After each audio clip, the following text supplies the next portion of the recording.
संसार में स्वार्थ और परमार्थ दो चीजें होती हैं। कुछ लोग ऐसे होते हैं जो मात्र स्वार्थी होते हैं, वह अपने हित के बारे में सोचते हैं, पर वह यह भूल जाते हैं परमार्थ को साधे बिना स्वार्थ सिद्ध करने वाले कभी कुछ भी उपलब्ध नहीं कर पाते, ना तो धन, ना दौलत, ना सम्मान और ना कभी धर्म को प्राप्त कर पाते। उनकी जो परमार्थ के साथ चलते हैं वह सुख सुविधा, धन दौलत भी प्राप्त कर लेते हैं और इज्जत भी मिलती है, उनको सम्मान भी मिलता है और सच्चा सुख, धर्म आदि प्राप्त कर लेते हैं। ऐसी एक कहानी है।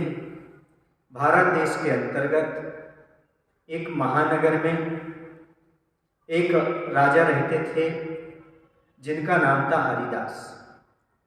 उस नगर में एक सीधा साधा सा व्यक्ति रहता था जिसका नाम ही सीधा राम था। वह बहुत ही भोला था, सरल स्वभावी था। उसकी माँ जो थी उसका नाम था सुमेघा। उस माँ ने इसका नाम सीधा राम ही रखा। उसे हमेशा जिज्ञासा रहती थी कि स्वर्ग क्या है, नरक क्या है। वह स्वर्ग और नरक के बारे में विश्वास तो करता था, पर वह होते क्या है यह उससे कुछ जानकारी नहीं थी। जहाँ पर आपस में प्रीति नहीं होती, ना रतीति नारकी, वो नारकी कहलाते हैं, और जहाँ पर प्रीति का व्यवहार होता है वह स्वर्ग जैसा महसूस होता है। यह बात हम आज भी यहाँ पर देख सकते हैं।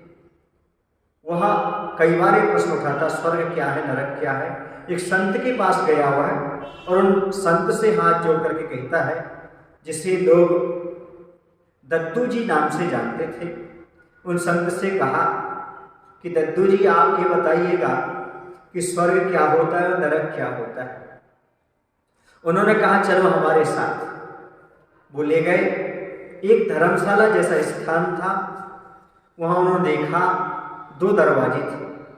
पहले दरवाजे में से प्रवेश कराया, देखा कि वहाँ पर टेबल लगी हुई है, बेंच लगी हुई है और बहुत सारे लोग आमने सामने बैठे हुए हैं। उनके सामने नाना प्रकार के व्यंजन, भोजन आदि रखा हुआ है, पर सबके चेहरे उदास हैं, सब भूखे हैं। कारण ये था कि उनकी ये जो टुहनी होती ना, टुहनी से लेकर के हाथ तक, यहाँ तक पूरा बंधा हुआ था। वह भोजन उठा तो सकते थे पर हाथ को मोड़ नहीं सकते थे और अपने मुख तक नहीं ला सकते थे, इसलिए सारे के सारे भूखे बैठे हुए थे। उन्होंने कहा ये आपने देख लिया? बोले देख लिया।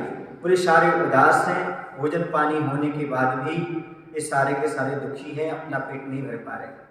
बोले एक काम करो, अब दूसरा दरवाजा खोला, उसमें अंदर देखा, वहाँ भी एक हाल था, उसमें भी इसी प्रकार की व्यवस्था थी।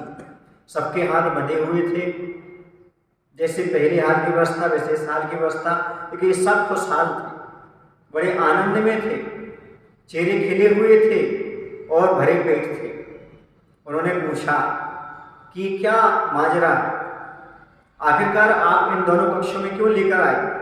सिचुएशन एक सी है, परिस्थिति एक सी है, लेकिन एक उदास और दुखी हैं, भूखे हैं, और दूसरे अच्छे आनंद में हैं और पेट भरे। ऐसा कैसे हो सकता है? बोले बस समझ लो, वहाँ के लोग जो हैं वह बड़े स्वार्थी हैं, वह अपना सोच रहे हैं, इसलिए भोजन नहीं कर पा रहे।